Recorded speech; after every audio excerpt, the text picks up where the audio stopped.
Hello everyone. I am the one who stands between you and the dog whisperer, so I will challenge myself to not bark at you from the stage. My name is David Eldred. I am the Chief Experience Officer for Solarity Credit Union. Solarity is about $820 million in assets. We have about 50,000 members, and we're headquartered in Yakima, Washington, so on the eastern side of the state. And I lead the marketing and CX teams, which I think is a great combination because marketing's out there making the promises, and then our CX team is removing friction, making it easy for members to do their banking at Solarity. I also have some responsibilities for product development, digital experience, and our training, and all of those things came together in how we pulled off this transformation that I'm about to share with all of you. So let's dive into Solarity's story. The number one complaint that we used to get from our members was that waiting for a teller took too long. Hire more tellers was a common refrain, and it's no wonder because on a Friday afternoon, the line could stretch out across the whole lobby, and if it was a Friday before a 3-day weekend, Lord help you, it could go out the door. So our tellers were always under the gun to work that line down, be very efficient and fast in how they did their transactions to try to help as many members as they could. But at the same time, our training team was pushing tellers to cross-sell a deeper relationship or take the time to protect against fraud. And those are competing mandates. To be both fast with transactions and spend more time with members. The bottom line is it was not a good experience for our members, and we know that because they told us. But it also wasn't a great experience for our staff. And they told us because our turnover rate could be as high as 40% or more. So we had to do something about that. So we asked the question, what if? What if every interaction with our frontline staff was rated as a high-value interaction from our members' perspective? And that was the strategic question that launched our transformation. Now, our goals going into this were to make day-to-day banking fast and easy for our members. And at the same time, we wanted to enable our front lines to spend more quality time with those same members. Now, those two goals are at odds with each other, so this transformation was a big challenge. The way we approached it was to first define what is a high-value interaction from our members' perspective. So we asked them, and they said, well, it's when your staff make a difference. And conversely, a low-value interaction is something anyone can do. It's routine.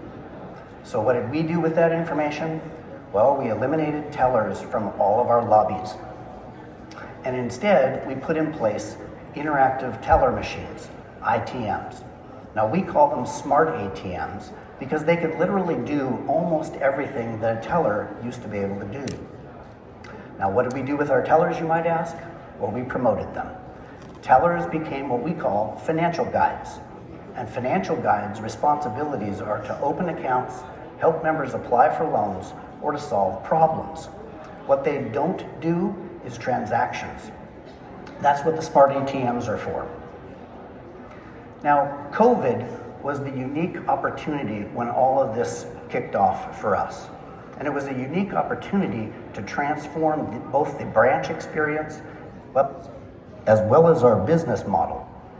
After all, no one was in our lobbies because of the COVID lockdown. What we found was that smart ATMs are about 50% faster than a teller and far more accurate. Now, after we made this change, we did not have lines in our lobbies anymore. But I'm getting ahead of myself. What I'd like to do is take a trip back in time and to a time when we were first contemplating this transformation initiative. And at the time, what we recognized was that a change of this magnitude carried a lot of risk. Understanding that risk was a data challenge because we couldn't just ask our members. I mean, they didn't know what this meant for them, And so getting an opinion about something like that from a member, we probably wouldn't get actionable data. So it was a data challenge, and what we needed to understand was what percentage of our members would hate the new business model and potentially leave the organization. So we turned to our data and segmented every single member on a spectrum of channel utilization. Now on the far left, what you see is Digital Dave and Self-Service Sally. They're personas that represent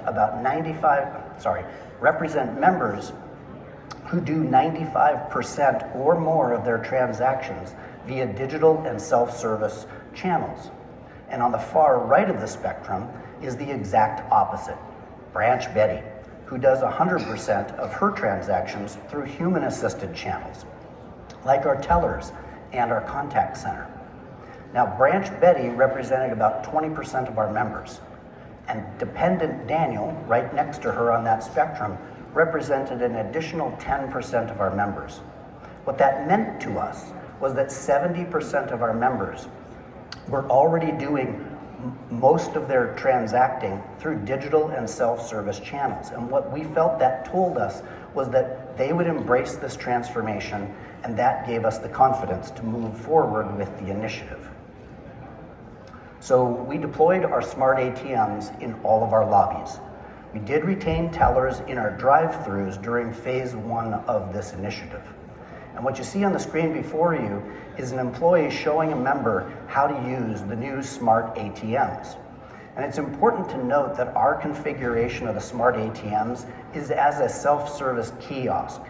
We are not using video tellers in our solution, and that's a key differentiator, because without a virtual teller on the screen, that's what unlocks the ATM to be 50% faster than the tellers used to be.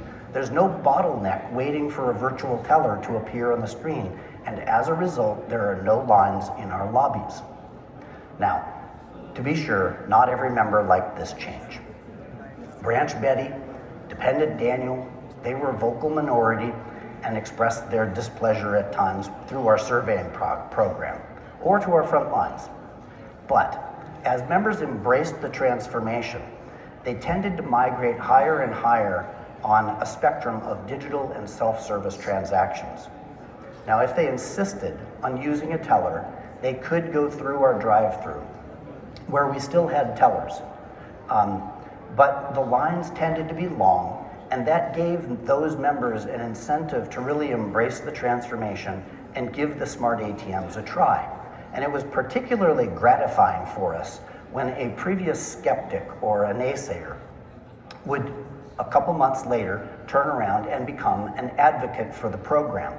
And I'd like to read for you one such example that came from our surveying program of a Branch Betty, who says, "I hated the computerized banking in the lobby, but now I love it. It's quick and easy. There are no lines anymore." And you remember, that was the number one complaint that we used to have before the transformation took place.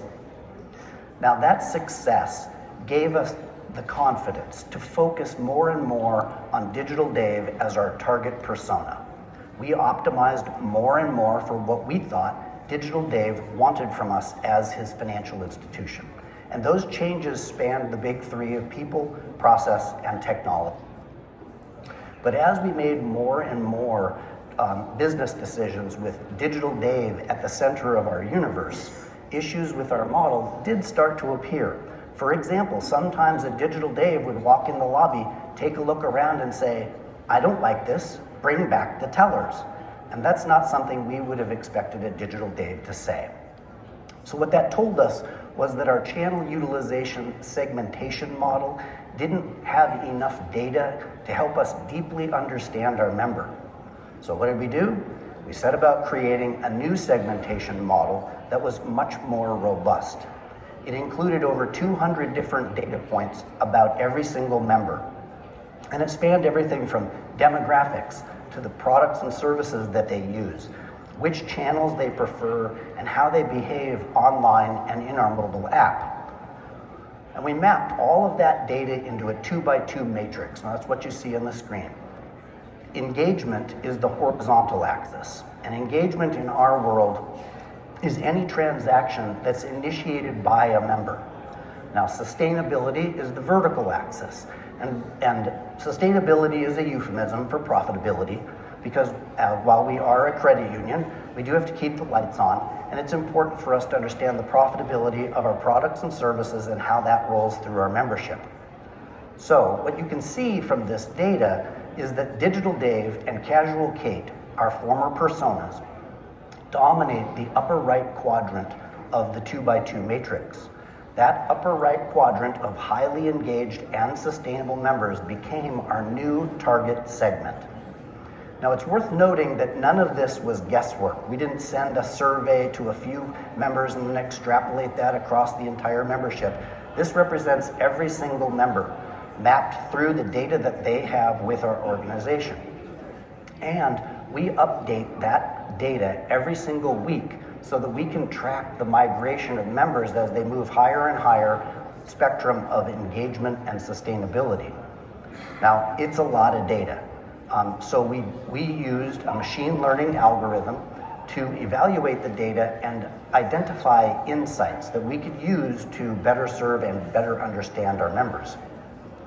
The goal was to create a profile of what our ideal member looks like and how they behave.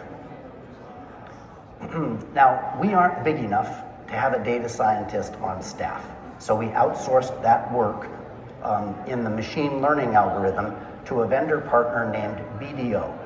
They used SageWorks software on an AWS server to run the analysis, and at the same time that they did that work, we added in the Claritas cycle segmentation as an additional data point. And when we looked at those results, we realized that 2 of the Claritas cycle segments had high concentrations in that upper right quadrant that was our target segment. That was fast cash families and family steals and deals. Those 2 cycle segments became part of our target persona. And it gave us insights additionally into how we could find more of those kinds of consumers in the markets that we serve and attract more of our ideal member to Solarity.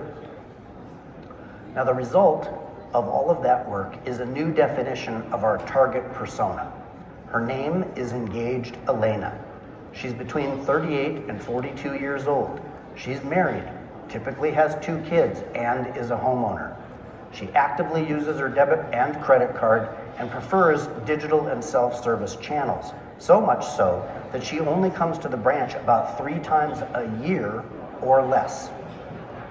Now, we also have qualitative data about Engaged Elena from our CX surveying program.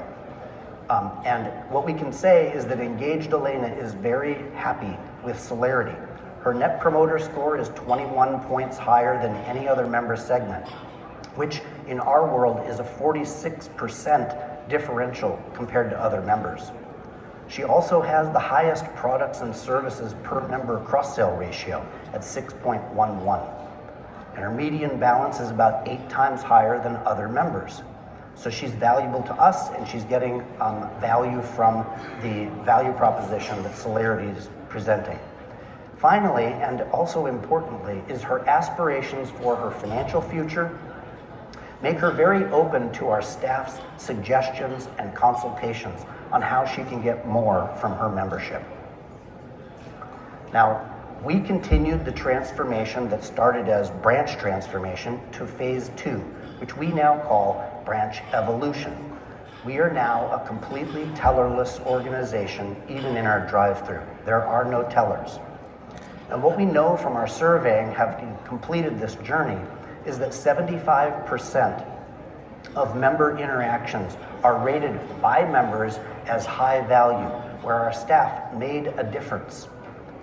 85% of members rate using a smart ATM as either easy or very easy.